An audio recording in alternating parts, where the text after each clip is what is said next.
Hi there, this is Melanie, the owner of Mink Academy, and I'm going to go through a few of the hairstyles that we saw on the red carpet for the Oscars, the 2015 Oscars.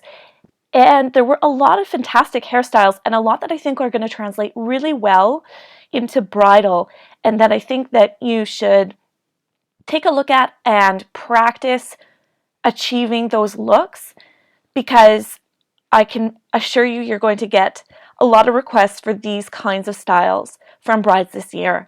And also, I'm going to go through a few of the things that I think the stylist did really well, and other things that I think where they might have taken a misstep, and some of the things we can learn from those missteps to try to avoid when we're working with brides.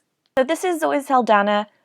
I think this is going to be a picture that a lot of you will see from your brides as inspiration for her hair look.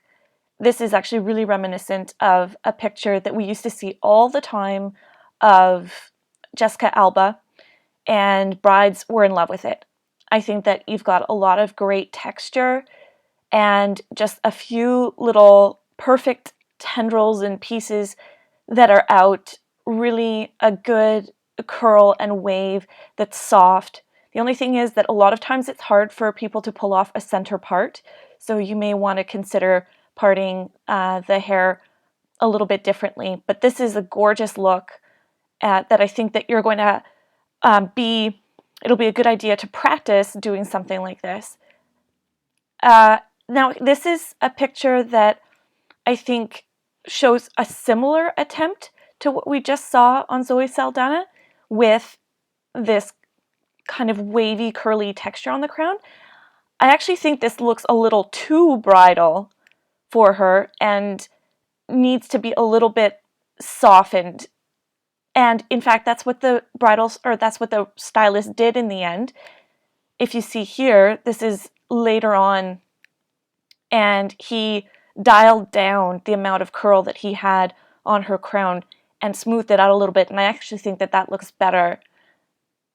Then we move on, and we've got some great, I love this hairstyle so much because she's got that undercut, and the stylist made use of this cool design element, and it turned an updo into something a little bit edgy. You're probably not going to find many brides with this going on, but I like what the creativity of the stylist, that he incorporated this. Everything else is pretty simple. In fact, the bun is not really big, but I think that because of what's going on here, everything seems balanced, and then there's some really good pieciness going on. This is actually one of the hardest things to achieve, I find. Stylists have a really hard time doing something that's kind of relaxed and piecey and not too stiff and done up. So that's something that we teach in our level 2 advanced techniques class, because stylists seem to have a really hard time grasping how to do this. You can see we've got kind of that messy texture going on here, and it's hard to make something look piecey and messy and not just undone, unpolished, and, well, just messy. So here we have Sienna Miller, and I actually think her hairdo was really, really cute. If you look at the back here, we've got some interesting twists going on, and I think that brides are also going to like something like this. This is reminiscent of a lot of things you see on Pinterest. The only problems that I see are, well, for one thing, this pin was really obvious. You can see in a few pictures. So that's something to watch out for. Always make sure your pins are hidden. They were using a lot of flash and hot lights on the red carpet, so these are going to shine even more. So try to find matte pins for blonde hair if you can. I can also notice here that there's a little bit of thread. So the stylist used hair sewing technique to do this hairstyle primarily, and that's something that I think this day and age you have to learn if you're going to do bridal hair, because it is the most handy, secure, and comfortable and easy, swift technique to use to do these kind of hairstyles where it's not so structured, and keep them in place. And it works so well. And that's something, again, we teach in our advanced techniques class. My only issue with this hairstyle is this kind of like triangular bump she's rocking. You could see it in the picture here.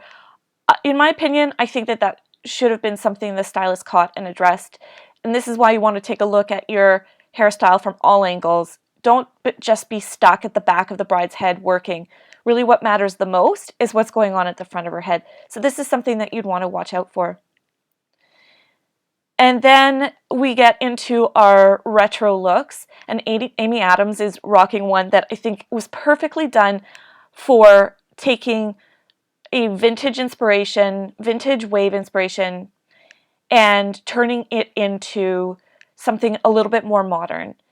And so we have some retro vintagey waves going, that sort of asymmetrical look where one side is pinned over the ear. She's also rocking a faux bob. And then we've got these wispy pieces, and not all brides are going to like that, but I think it works in this instance because it works to make it look more contemporary rather than a straight, straight retro reference. You can see it from a different angle here, and that it is a faux bob that she's doing. So on one side, we've got the wave, on the other, it's a lot more sleek. I think she pulls it off really well. And then we've got another retro reference, and this time with short hair, and I want to show you this because it's not often that you're going to get a bride with short hair, but you're certainly going to get bridesmaids with short hair.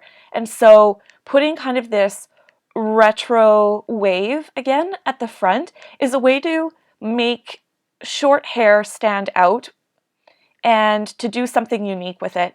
And your clients would really love that. Adina Menzel is also doing this cool, I love this on her. It's so beautiful. And she's got shoulder length hair, probably a little bit longer because the curl is going to bring it up. And I love what her stylist did. I think it's really glossy. She's got a lot of hair, and he's done this retro look, probably a little bit more of an authentic retro look than we saw in Amy Adams.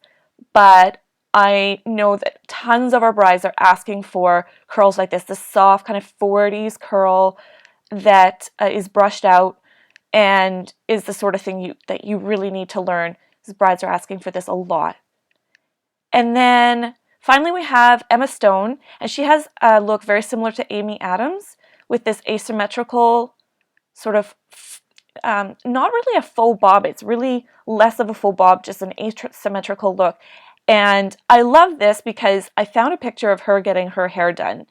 And so you can see what her stylist has done. Obviously, we don't see all of the steps, but certainly I suspect she used a 1-inch iron to curl her hair. And then in setting it with these pins, she directed the wave to hold them in place and then pinned the rest of her hair back on the other side of her head. And these retro styles are something we also teach in our retro hairstyling class. So now's your chance to go and take a look at what our courses are. You can visit our website and see what we offer in a number of cities across America and also online. See what we're offering right now. So let me know if you think my opinions are totally off base or if I missed a hairstyle that you thought really stood out. And I'd love to hear your opinions, so leave your comments below. Thanks. Talk to you soon.